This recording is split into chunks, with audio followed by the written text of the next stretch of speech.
Assalamualaikum warahmatullahi wabarakatuh. Yang terhormat Ibu Titi Fujita Yusandra selaku tutor mata kuliah Bahasa Indonesia dan para teman-teman yang saya banggakan. Perkenalkan, nama saya Meliana dari Fakultas Ekonomi Jurusan Manajemen. Dalam video kali ini saya ingin menyampaikan sebuah gagasan yang terkait dengan dampak COVID-19. Pada tanggal 31 Desember 2019 lalu, Organisasi Kesehatan Dunia (WHO) menerima laporan kasus virus baru di kota Wuhan, Cina.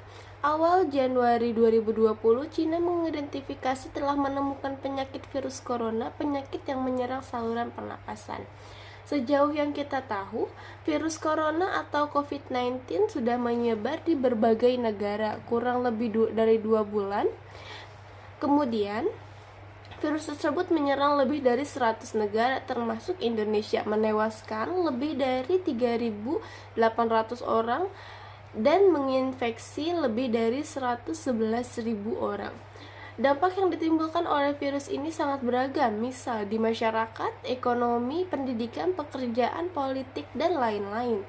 Misalnya di negara maju, pemerintah membuat kebijakan lockdown agar warganya tidak keluar rumah untuk mengurangi penyebaran virus COVID-19. Indonesia juga menerapkan pembatasan sosial berskala besar (PSBB) yang dibuat oleh pemerintah.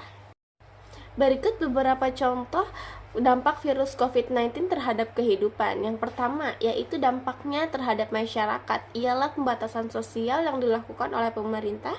Ketika kita keluar rumah harus selalu memakai masker, menjaga jarak 1 meter dari satu sama lain, dan juga sering mencuci tangan, memakai sabun selama 20 detik.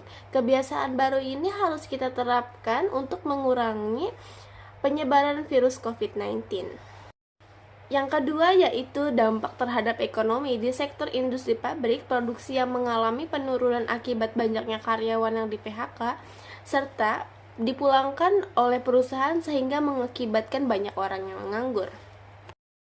Yang ketiga yaitu dampak pendidikan. Ketika wabah COVID-19 menyerang Indonesia, Kementerian Pendidikan dan Kebudayaan mengatakan bahwa sekolah atau bidang pendidikan lainnya menyelenggarakan sistem pembelajaran jarak jauh.